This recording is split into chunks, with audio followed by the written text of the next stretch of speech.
ברוכים הבאים. Welcome, everyone. Second class in Sefer Shmuel. We're going to begin chapter 2. All right. Okay, I'm working on the assumption that you've all read, at least superficially, even though this is hard to read superficially, the second chapter of Shmuel. Okay? So we're going to read it again, and we're going to go through the themes. We ended last week with Tfilat Chana, famous prayer of Chana. It's one of the more enigmatic and mysterious prayers. If you read it, and I didn't tell you what the context was, if you just had to read the first pasuk in Perek Bet in Shmuel Alef, and then read the whole tefillah, which is about 11 psukim or 10 psukim, and I asked you, look at it now as we're here. Pretend you don't know the theme of the story. What is the prayer about? What would you think it represents? What do you guys think? If you didn't know it was Hannah, who would you think it's talking about? Who's the writer? What's he thinking? What's going on in his mind? What are his concerns? Having babies and being fertile? Or is he concerned about bigger things? Bigger things. It's kind of hard to assess. I've been looking at the various biblical scholarship and research. They have a hard time. They think this was planted by later generations in Hannah's words. I'm traditionalist. I don't go that way. But it is something to notice that the way the prayer is worded, it doesn't seem to fit neatly, at least not neatly. There are some allusions to having children and so on, but most of it seems to be collective, national, victory versus defeat, divine providence. But in a collective theme, there's also allusions to messianic time, to some sort of king that's supposed to happen. So that's the general theme, the general energy of Tfilat Chana when you read it. Now, we're going to read it again quickly, even though we read it last week. And we're going to go through some of the themes of Tfilat Chana, and we're going to go on. All right? Do we have any volunteers that wants to read the first pasuk?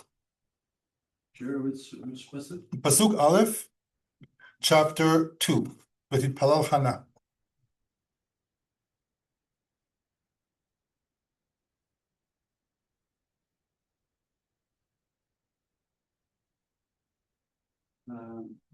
Anna prayed and said, "My heart." No, in Hebrew.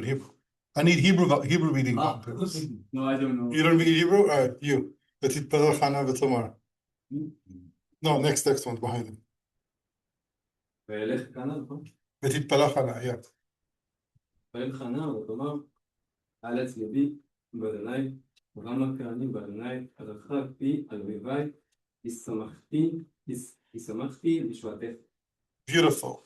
So this is the first time in this book, and it's also the first time in the previous book in Shoftim, where you have tefillah, the way we know it today, where there's like a nosach that you say, there's words that are said, there's a certain themes are being covered in the tefillah. Up until now, even in this book, how did people communicate with God? What was the mode of communication? Bowing. Everything was very physical. You bow. You do it. So you travel. You do pilgrimage, right? You sacrifice an animal. Worshiping God was a very physical thing. It was not so much verbal, right? So we saw last week when Hannah is doing the silent verbal prayer, Eli HaKohen thinks that she's a drunk and that she's violating the sanctity of the Mishkan, right? Because the way we consider prayer today is being invented in this chapter, right? And what does she say? She starts by saying, Aletz libi b'Adonai, Ramah karni b'Adonai, Rachav pi al oivai ki samachti b'shuadecha. What did we say that means last week? Who remembers? Last week we discussed this. What is she exalting in?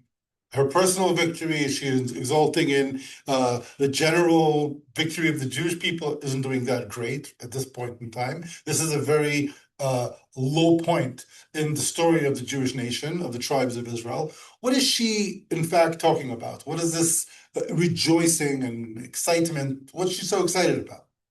So I suggested, there are various commentaries, and I recommend you look at it. My suggestion is that you need a certain level of pride and a certain measure of maybe even hubris to pray. Because if you believe in God, that controls the universe and runs everything, and now you're going to address God with your petty needs, and you're thanking him for the things he's done to make your world better, that demands a certain level of Rama Karni B'Hashem, Alatz Libi B'Hashem. If you don't have that hubris, you will not be able to open your mouth in prayer, if you think about it, right? From that perspective. And sure enough, we need someone like Hannah to kind of jumpstart this project. All right. The next pasuk, En kadosh ka Adonai ki en biltecha, ve'en tzur ke Elohenu.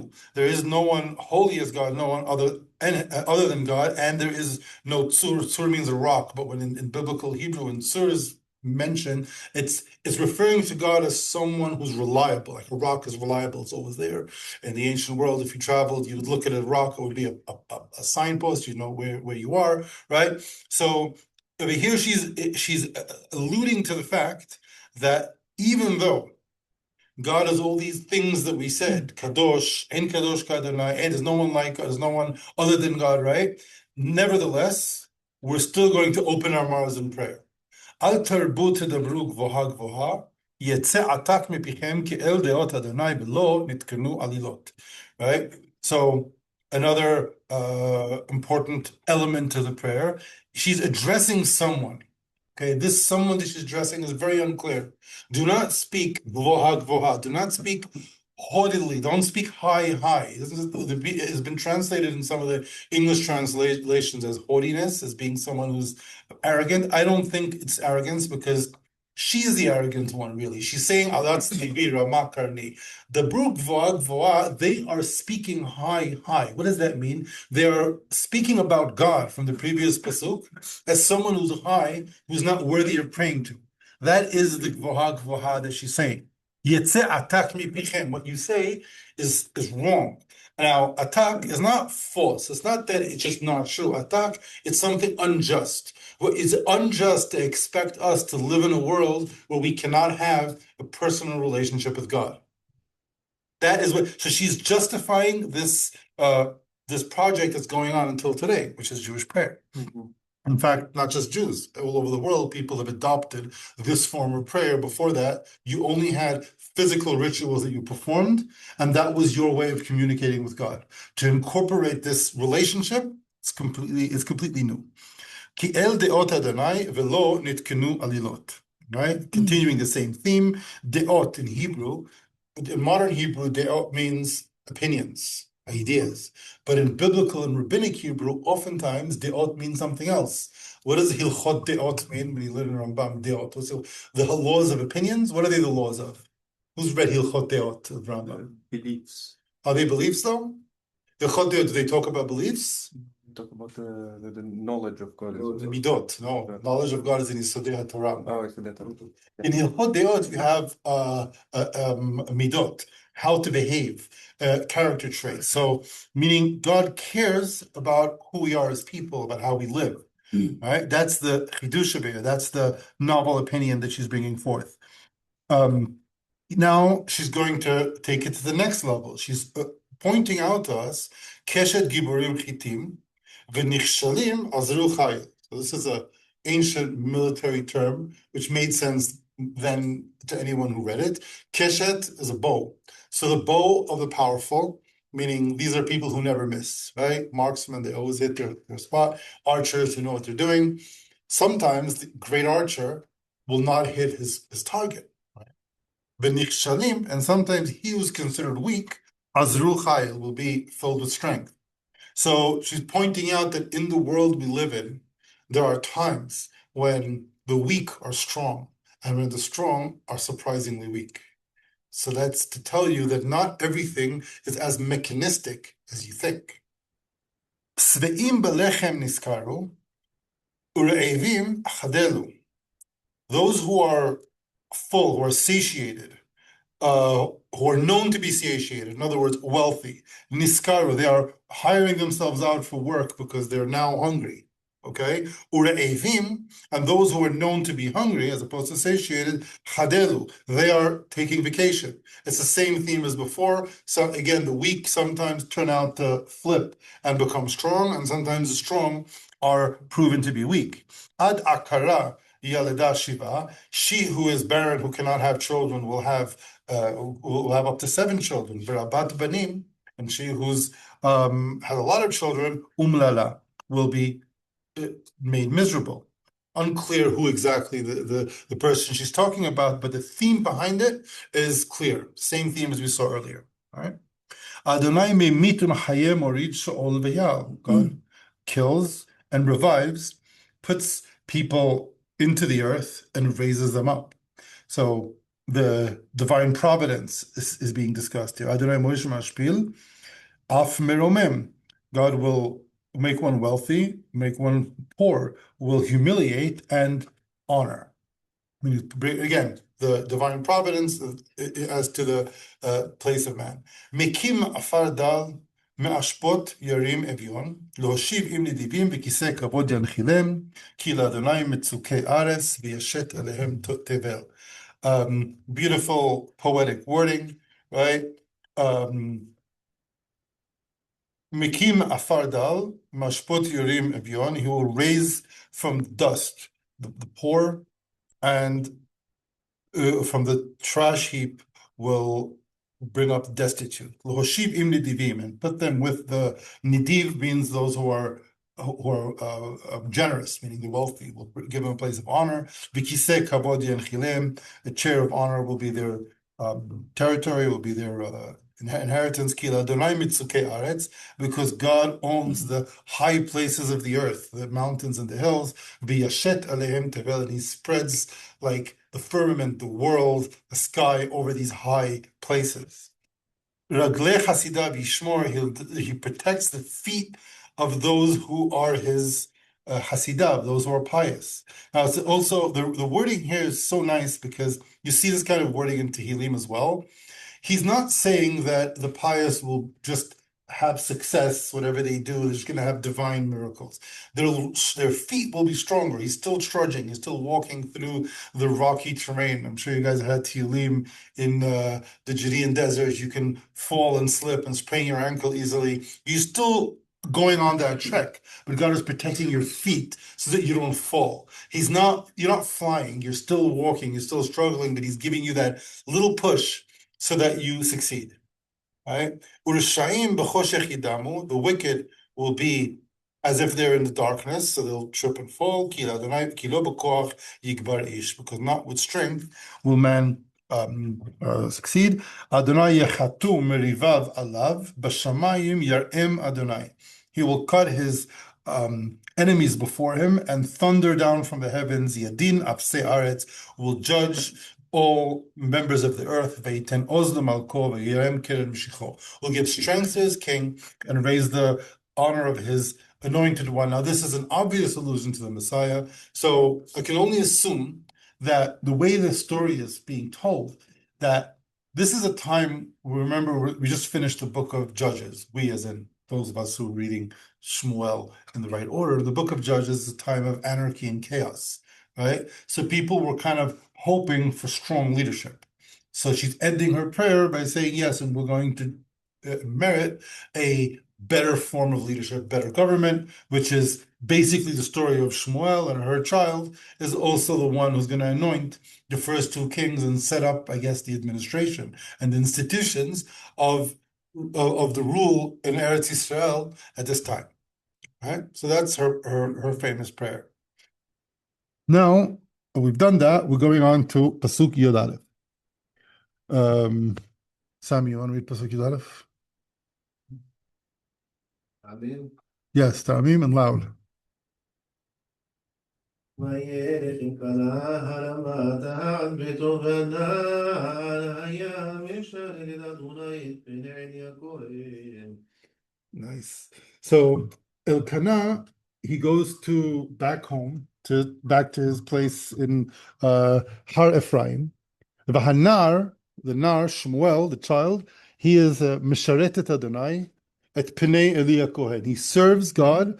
Pnei Eli Kohen, meaning under the tutelage. He's Eli Kohen's helper. He's Eli Kohen's assistant. Right now, the concept of misharet is basically going to be Shmuel's theme and the rest of the book. He serves. We're going to see, he has what we call in Hebrew, todat shirut, service oriented mentality. He doesn't see himself as entitled, as someone who needs to lead. I don't even have to describe it. We're going to see that even in the upcoming psukim. Okay. Let's do the next pasuk.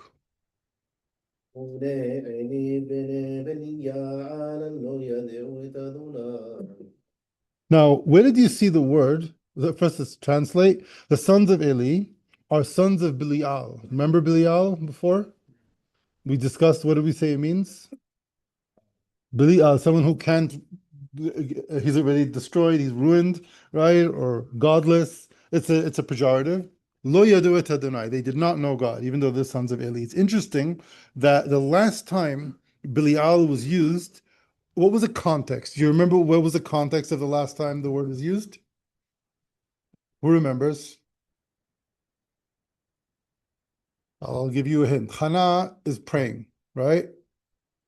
She's praying silently. What does Eli tell her? What are you doing? You're drunk. What does she answer? I'm not Bat Belial. Don't accuse me of being someone like that, right? So the pasuk has this little way of hinting that it's flipping it, and also it shows that. Notice that Eli rushes to accuse Hannah of being Bat Belial, but his own children are Bnei Belial, and let's see how he treats them. Okay? Go on, Mishpat HaKohanim. ומשפט הכהנים את העם, איש דובר זבח, ובנה הכהן כבשר הבשר, והמזלג שלוש השיניים בידו. The next one as well. It's very similar to Megillat Esther, right? It's similar to the Syrian Megillat Esther. Yeah, go Vehika. בכיור, בדור, או בקלחת, או בברור, כל אשר יעלם מזלג, ייקח הכהן בו, ככה יעשו לכל ישראל, הבאים שם בשילה. So this is a very tragic and infuriating description of what was going on in the Mishkan, right? So imagine Eli Kohen is this aging priest and shofet, and his children, and this is another theme that we're going to see throughout the book of Shmuel and also throughout the Tanach. So there's several themes that are overlapping. I'm going to try to cover as many as possible. One of them is one that you all recognize. When you have a great leader who's charismatic and who's good and strong, oftentimes his children are not in the same way. In fact, they go the opposite. And it's cyclical, because when you're a great leader and you're altruistic and you do your best, people come, they support you. Maybe you don't have as much time for the children, your own kids, because you're busy leading. And then your kids grow up with relative privilege and wealth. They often become kind of conceited, and they think everything, they deserve everything, and then they act in this kind of way, and that's what's being described. They have their assistants walking around where people are doing the sacrifice, and for those of you who remember, the sacrificial rite in ancient Israel was very formalized and was correct. You bring a korban, there's a part that the Kohen gets, there's a time when he gets it, there's a part that everyone else has, and everything is done in a certain way. They are going around with this pitchfork, taking whatever they want and making a mockery of the ritual around the Mishkan. So this is being described as juxtaposing to Shmuel, as opposed to Shmuel. At this point, what do we know about him? He's this good kid. His mom made him a coat, and he's an assistant. And we're soon going to see what kind of person he is, but we're also seeing what he's coming to replace. He's coming to replace this corrupt priestly class that's making a mockery of the Mishkan. And now you can understand why in the previous chapter you get this sense that maybe Elkanah and Hannah and Pnina, Shmuel's family, they're kind of the only people there. It doesn't seem like the Mishkan is very busy. Why? Because people don't want to come to the Mishkan when all this kind of degeneracy is happening, right?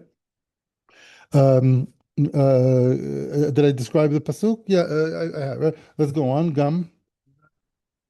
בטרם יטילו את החרב, ובא נא לכהן, ואמר לאיש הזובח, תן הבשר לסלוח לכהן, ולא ייקח ממך בשר מבושל, כי אם חי.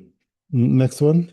ויאמר אליו האיש, קטל יתירון כיום החלב, וקח לך כאשר תאווה נפשך, ואמר לו כי עתה תיתן, ואם לא לקחתי בחוזקה.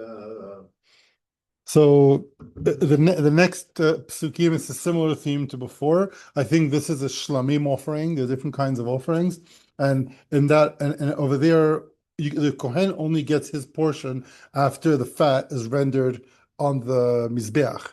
And you can notice the people that are bringing the sacrifice, they're coming with good intentions. They're trying to do the right thing. They're speaking respectfully to these priestly thugs and telling them, wait, I'll give you the meat when it's ready.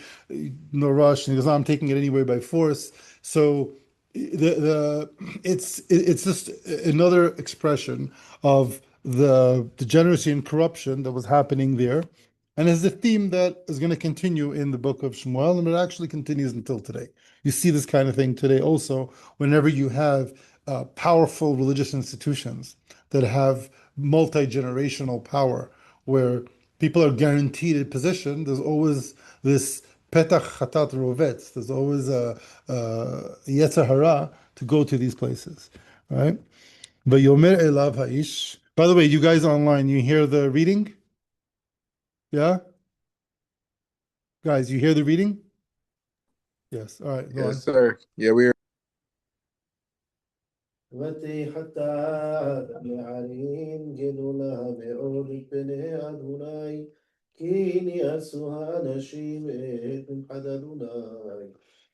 So the sin of these young men was great before God, and niatzu anashim et michat Adonai, because they made a mockery of the offerings of the Lord. Your Shmuel, your reading is too good. You're going to be reading the whole time. The Shmuel misharet.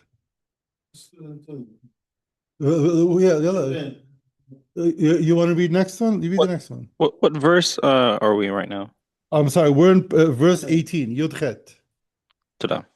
Yod Chet. Shmuel. No, but you have the Tamim there. You try. It's all right. This is a baptism by fire. All right, so next week? All right. ושמואל משרת את פני אדוני, נעל חגור אפוד בן. So this is interesting. Read the next one and we'll discuss this a bit. חתון תעשן לו עמו, והעלתה לו מימים ימימה, בעלותה את אישה מזבוח את זבח ימים. So we just read verses 18 and 19. So this is also a beautiful description. So Shmuel is, again, the word sharet. He is serving before he was serving the face of Eliah Cohen. He was serving his teacher, his master, as it were. Now he's serving God, right? Misharet et pnei Adonai. Nar chagor ephod bad. He is a child, yet but a child, wearing a tunic of linen or some sort of cloth, which is ephod bad, is a tunic that the Kohanim and Leviim would wear in the Mishkan. So he's being described as someone wearing the tunic, which is like the uniform of the Mishkan. And then the next pasuk tells us a small detail that adds color and context to the story. Ume'il katon ta'aselo imo, ve'ha'alta lo miyamim yamima ba'alotat isha lizboach et zevach hayamim. So every year, her husband, yamim yamima, and Tanach always talks about a habit that's repetitive, right? So repetitively, her husband would come with her husband every year to the sacrifice, as we saw previously, and every time she would make her son a little me'il. Me'il is what we call a coat today, so that would be like an overcoat or maybe a cloak of some sort that would be up to his size because he's growing. So it's describing the fact that she's caring and she's kind of keeping an eye on him. She still has this maternal instinct. And the Me'il is going to follow Shmuel throughout this book. The Me'il is going to show up a few times. So the significance to the ephod and significance to the Me'il, they sort of symbolize something. The ephod symbolizes service. The Me'il, we'll see exactly what it means later, but for now, it's his unique, it's his personality, it's his connection to his mother. It's this the story of where he's coming from, right? And we're going to come across the Me'il in the next few classes as well. It's also interesting to point out in this class, we're going to do several parallels, which I'm going to leave open for you guys to think about what they mean. So in the last few weeks in the Parashat HaShavua, who was the other hero whose parents really loved him and made him a coat? Yosef, exactly. Now, notice how Yosef is also the chosen child.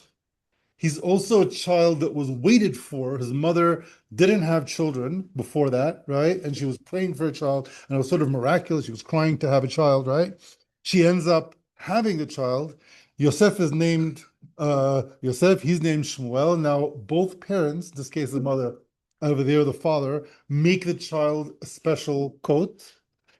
The me'il of Yosef, we didn't call it a me'il, it was a ketonet pasim. The coat that Yosef got just caused him trouble, right? It was made it brothers jealous. It was used as a way to show the father that he was killed. They dipped it in blood, right?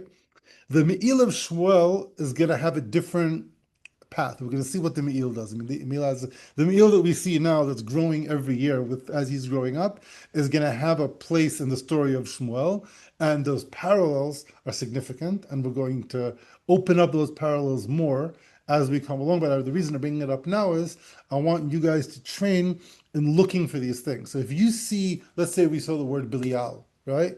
So I know most of you, including myself, most of us, don't really know the whole Tanakh by heart, right? We don't. But we've just read the chapter earlier. The word Belial was used before, and the word Belial is used here. Make a comparison between the two, and you'll find things. What will you find? What we found now, that here you have actual B'nai Belial, you have someone accused of being a Bat Belial, and the person accusing her is very quick to judge her, but his own children, not so quick, as we're going to see soon. So these themes are waiting for you to uncover them. You don't need me to teach it to you. You don't need to see it in a book or even hear it in a podcast. You can do it on yourself, on your own, okay? What you need is to be a little bit like alert and read the words carefully. Try to read Tanakh without any commentaries at first, just the most bare translation, and don't read any commentaries until you've read a few chapters. You kind of understand the theme. The book talks to you. If you can read it with Tamim, it talks to you even more. And only then you can start looking at commentaries. But the words are telling you something, and they're telling you things on various levels. So that's a point that I wanted to bring home. So it sounds like ephod and me'il are bigdei kahuna. Right. Me'il, which is the beged kuna of the me'il? The me'il is There's a ephod and there's a ketonet. there's like eight bigdei. There's four. Right. Which one is the me'il? The me'il is the one that was tied. The check. You have to look it up. Yeah, so there's a bit of an overlap here of Shmuel seems to be taking on certain priestly responsibilities, which is questionable. He's not a priest. He's not a Kohen. He's a Levi, but he's not doing the things that a Levi is not allowed to do, as we can see now. But he's basically the only true disciple of like the last master. So Elia Cohen is the last master of the Ma'atikei Shmoah, of the Mosaic tradition, right? He's a continuation of the Dor HaMidbar, right? From the Zkenim, from Pinchas. His sons are corrupt savages, right? Shmuel is receiving all of that, and he's going to train the next Kohanim how to be Kohanim. So it's this image is being painted of this last hope, of this child wearing a tunic and a cloak, who's the last hope of our whole story here, right? We are at Kaf Aleph. Okay, so now within all this, as she's coming to the Mishkan with her family and she's making this me'il for Shmuel Hanavi, now she develops she and her family develop this relationship with Eli Kohen, and now we have Eli's blessing. Uberach Eli. בירך עלי את בניו ואת אשתו, ואמר יסם אדוני לך זרע מן האישה הזאת תחת השאלה אשר שאל לאדוני והלכו למקומו. So you see over here, it's just so beautiful. It's the story itself. Eli, he sees this family come every year, and he realizes that Hannah gave her only child to him so that the Mishkan, so that the tribes of Israel, so that we have better leadership in the future. And she sees she still doesn't have a child. So he blesses them that she should have more children. He feels kind of guilty almost that he kind of took away this family's child, even though it wasn't his idea, it was her idea, and he just gives her this heartfelt blessing. So it's just a very human moment here. Next pasuk. יפקד אדוני את חנה 21, by the way, Kaf Aleph. ותעש שלושה בנים ושתי בנות ויגדל הנער שמואל עם אדוני. So Hannah gets her happy ending, where she has 3 sons, 2 daughters, but Shmuel isn't raised with them. Who's raising Shmuel? He's growing up with God in the Mishkan. It's just what a beautiful imagery. Next. ועיני תף בית. זכיהן מאוד ושמע כל אשר יעשון בניו לכל ישראל ואת אשר ישכבון את הנשים הסובעות פתח אוהל מועד. So this is like one of the darker psukim in the last few chapters, where this degeneracy in the Mishkan continues to degenerate, continues to get worse, and Eli hears this horrible news about what his sons are doing to the people of Israel. Ve'et asher yishkevun et hanashim hatzovot petach oel moed, they were having sexual relationships with the women who would come to the oel moed. Now, a couple of things about this pasuk.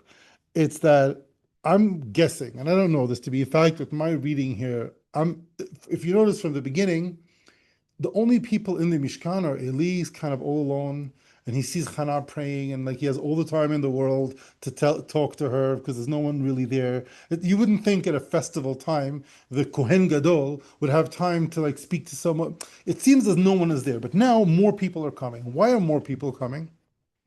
My guess is that, first of all, Eli must have been a patriarchal figure. He's making it popular. But Shmuel is helping out. He's making the Mishkan a better place. Then more people are coming. And then these 2 terrible kids are taking advantage of it. At first, they're just making a mockery of the sacrifice. And then, because there's crowds of people and people are at a heightened state, the sexual degeneracy kicks in as well. And this is considered a very low point, obviously, in the time of the Mishkan.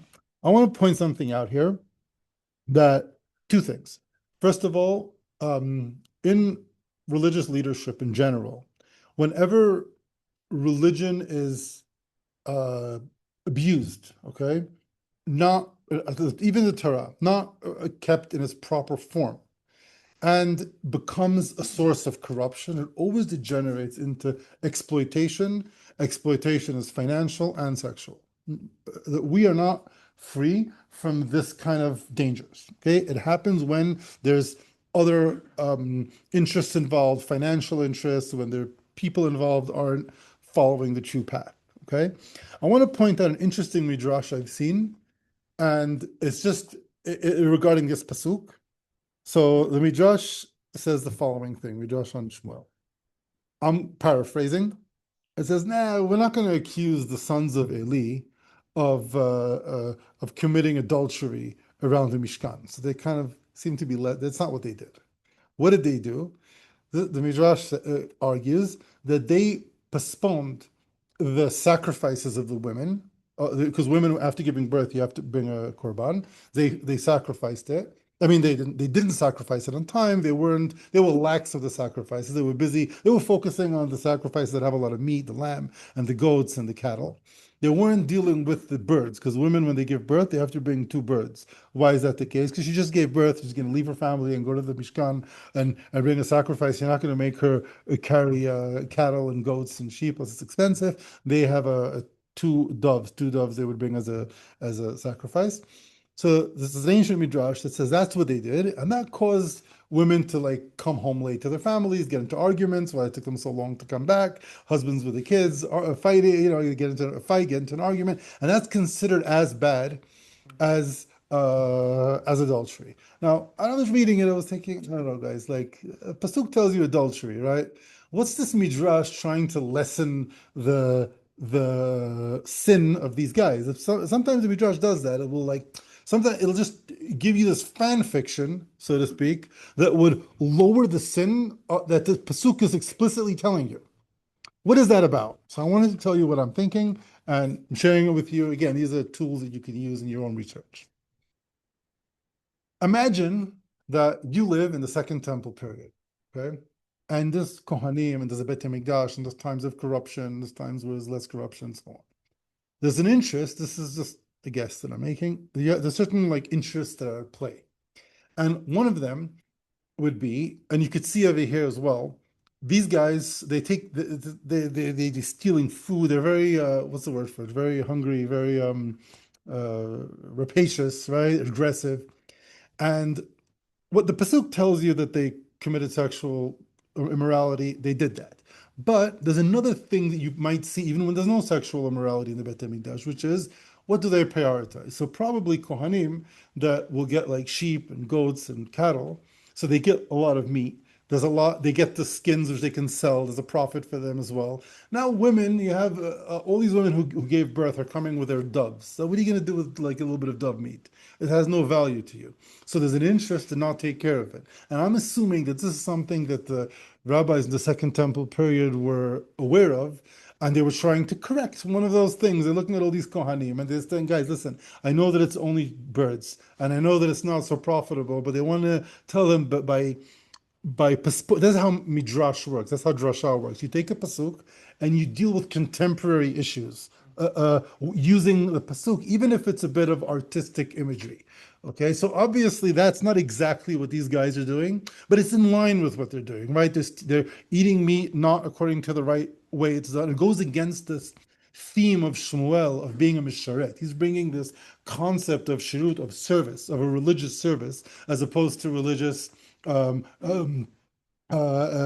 privilege, right? These guys are acting privileged. So when you act privileged, it stands to reason that you would kind of like not prioritize the sacrifices that you don't benefit from and prioritize things that you do benefit from. And that's probably what they were talking about when they said, oh, this is what they were really doing. They were giving musar, they were giving reproach to the Kohanim that they knew at the time. That's something I wanted to point out. And like when you look at Midrash, you always need to think also of the historical context of the Midrash and also how to make this story relevant. Because if you live at a time where it's not so bad, it's not people are going to the Rabbanut and the rabbis are sexually abusing them. Maybe that's not happening, but they're not prioritizing people that need to be prioritized because it's important. They're not doing things that need to happen because they have other interests, financial or political or so on. That is as bad.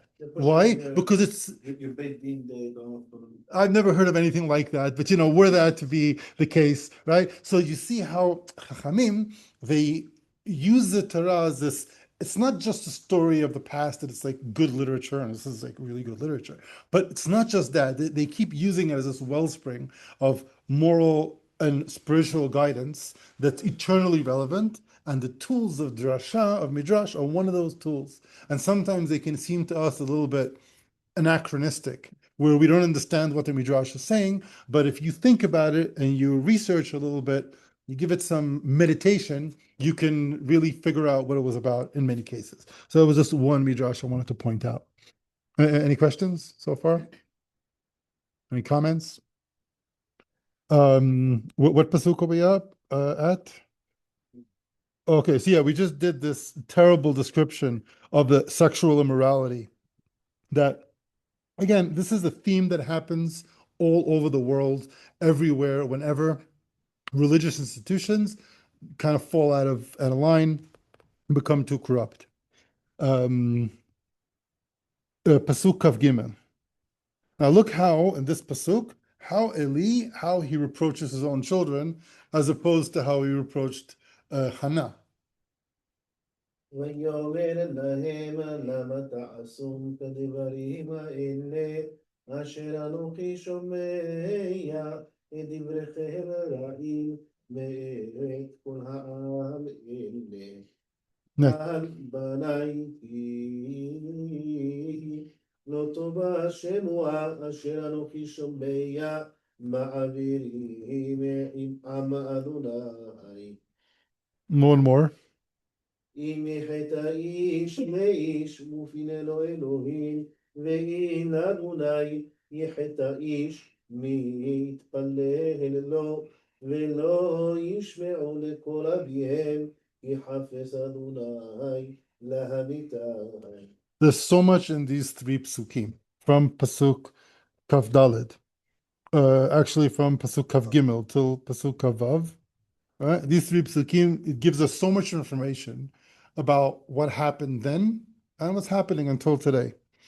So over here you can see Eli's behavior, how gentle and sweet he is to his own children who are doing horrific things, and how harsh he was with Hannah. That we discussed that.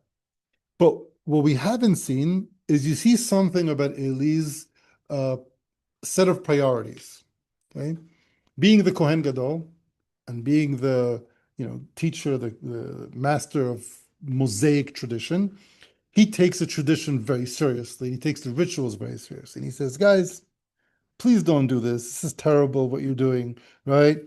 I really don't like hearing all this, the sins that that you guys are foisting upon the people, right? You're making them violate God's law. And then he says something interesting, something that it's really hard for me to stomach. If a man sins to another man, ufilelo Elohim, Elohim in this case means the court. So if you've damaged your fellow man, he can take you to court. He has recourse, and then you'll probably be forgiven. You'll pay your penalty for misbehavior by by getting punished by the court, right? Ve'im la'adonai cheteish, but if you sin towards God, mitpallel lo.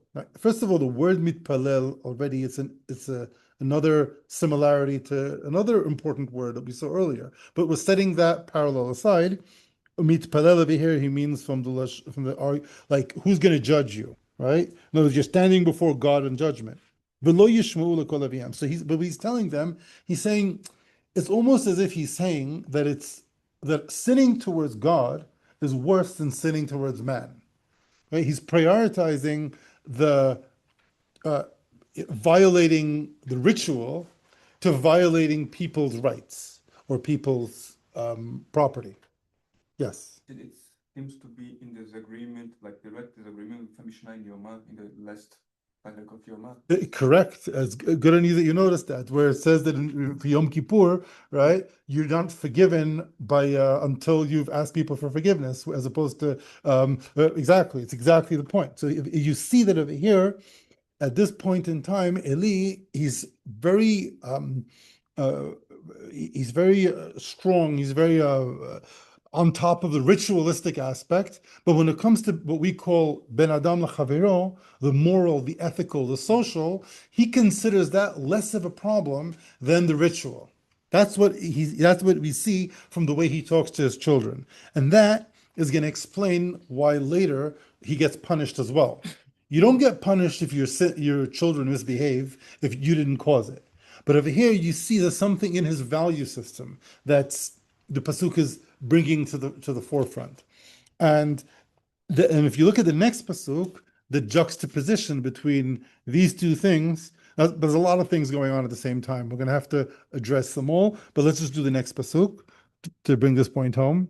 ונער שמואל הולך לבבל וטוב גם עם אדוני וגם עם אנשים. See how beautiful it is? But Shmuel, as opposed to the people he's coming to replace. So Shmuel is basically replacing his master. It's this reverse Oedipal situation. He's replacing Eli. But Eli is someone who's good with God, not good with man, or at least I wouldn't say he's not good with man. We don't see Eli misbehaving in any way, but he prioritizes like relationship with God over relationship with man. You have his children who don't care about neither, and then you have Shmuel who's being described as he's growing up, he is good both with God and with man. Those two are connected. Okay, so that's the personality of Shmuel as it's being developed in the story. Okay, I just have to point out the obvious parallel over here.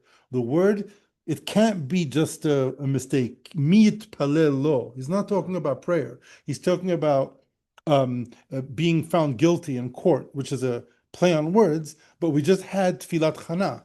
So there's a parallel here that begs us to think about the consequence and the meaning behind this parallel. I'm going to leave that for you guys to do. And when we continue next week, I want to hear your thoughts about the connection between Hannah's prayer in general, and Eli's reproach to his children. Remember that the last time Hannah prayed, Eli reproaches Hannah. Now, when Eli is reproaching his own children, he's using the same word as prayer. He's using the word hitpallel. What's that all about? Okay. Now, don't think everybody knows the answer. I don't. I'm just raising the parallel, right? And it's something that if I noticed it, anyone can notice it. It's there for the noticing. We still have some more time. Next class is at 7:30. 7:30, so I have another half hour. I'm not going to do half hour, but yeah. Yes. B'chavod. You brought a Midrash that kind of like brings down the severity of the sons of Eli. I want to bring some Midrashim To make it worse. that prove the Peshat.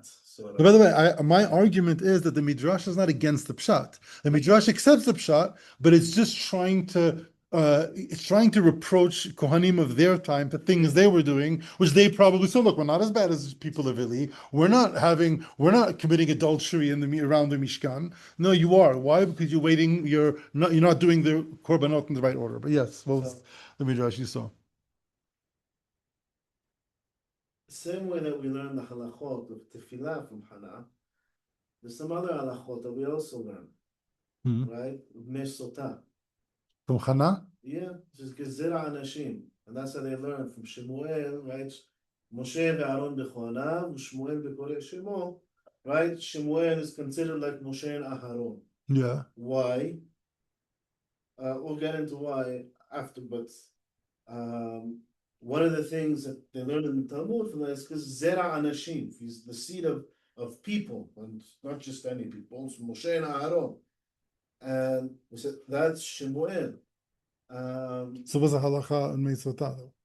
It's not the halacha in sotah, but basically what they're saying is that Shemuel is the product of sotah, right? How? It says they learn Zera Anashim from Shemuel. Shemuel is considered two people, right? Okay. Zera Anashim and sotah. Okay. All right. Why? And then the Midrash says that Hannah had to drink sotah, and yeah, and if you drink sotah and you weren't actually sotah, you get rewarded with Zera Anashim. The Midrash, she drank Sotah, or Yeah. Okay. Meaning she kind of like wanted to get the zchut. Systems. Yeah, to get the biblical promise of Zera Anashim. That's how she was going to be like Nifkedet. and have Shemuel. But now, like if you go into the halachot of Mesot, in order to drink Mesot, You have Azara, you need to have Azhara, right? Meaning you have to have a jealous husband. Does he need some sort of evidence? Does he need evidence of some sort? Edeh Hastara. Yeah, Edeh Hastara. Right? He needs to in front of Edim say, I don't want you to be with this person, right? He needs to have Edim, two witnesses that say, oh, we saw her go with this person, right? Is this a relationship between Elkanah and Hannah? Not at all. He loves his wife, right? He gives her a second portion and everything. But Elkanah understands what's going on in the Mishkan. All right? It's the Kohanim that are abusing their power to get women to come with them. All right? Now, this is the halacha in Yilchot sotah. מצוות חכמים על בני ישראל לקנות לנשותיהם. Right? There's a mitzvah of the Chachamim to issue warnings to their wives, right? Yeah. Right, to be jealous, but To be possessive. Right, to be possessive. As implied, and he shall warn his wife. Actually, like warn, because this is exactly what we're talking about. Our sages said that whoever issues a warning to his wife, has become possessed by a spirit of purity. Right? So it says you shouldn't, right? It shouldn't be something that you do. It shouldn't be a joke. Jokingly, you don't kalut rosh, and you don't do it out of anger, and you don't do it while fighting, and not to instill fear. Right? It's kinui. So what's the issue? Is that many times when you have these rabbinical figures, right, or these fake rabbis or these cult leaders, right, that they abuse their position, they'll try to get the women as like part of your service to God is to be with me. Yeah, you always see this with these guys. Yeah. So what Eli is doing, he's warning his wife. We're going to the Mishkan. Min Elkanah. Elkanah, sorry. We're going to the Mishkan. Don't fall, right? This isn't a way of worship. We have, you do your tefillah. We're going to do our korbanot, right? This isn't the way of. Don't go with them. But they can make it go. But there's no actual action because otherwise Shmuel wouldn't have been zera anashim. And now, so Elkanah is rebelling against the Mishkan. Hannah is rebelling. And then you have Shmuel. We're going to go back to the first chapter of Shmuel. There's another Midrash that says that he was Hayav Mitah. Because Moreh halacha b'fnei rabo. He instructed halacha in front of Eli. And what was the halacha that he instructed? Right? If you go back to the first chapter, it's like if you understand like the story that's going on between the lines, it becomes a lot more dramatic. Where was he Moreh halacha though? He was just born. Right?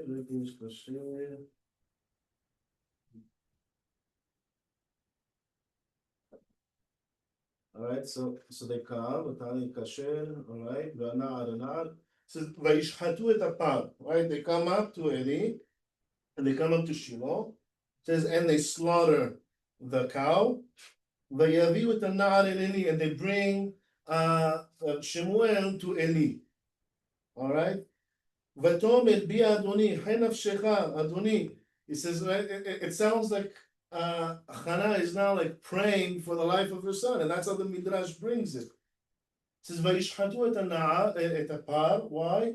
Because Shmuel said Shechita keshera bizarim.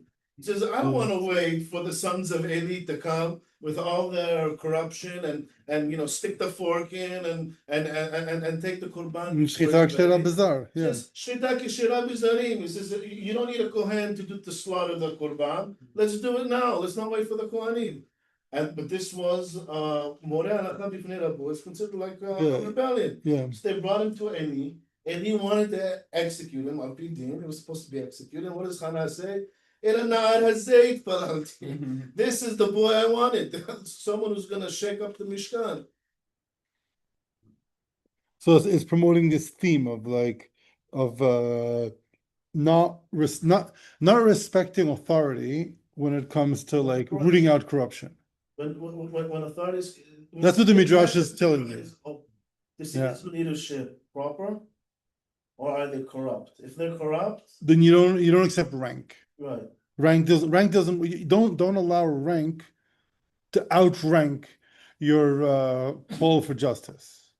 This is a time of complete chaos, right? B'yamim hahem en melech b'Yisrael. There's no king in Israel. Kol ha'ishem b'nei yaseh, right? The sons of the high priest are corrupt and they're abusing the people and they're abusing the women of the people, right? And Hannah is coming and she loves the Mishkan, right? She loves this closeness to God. She dedicates her son to it, and this is the son that's meant to shake up the Mishkan, restore order, and that's why her whole tefillah is about salvation.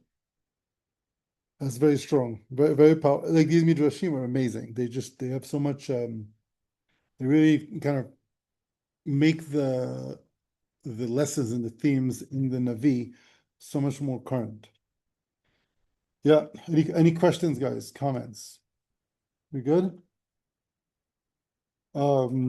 Next week can we finish chapter, like on your own, finish chapter 2 and read as well chapter 3.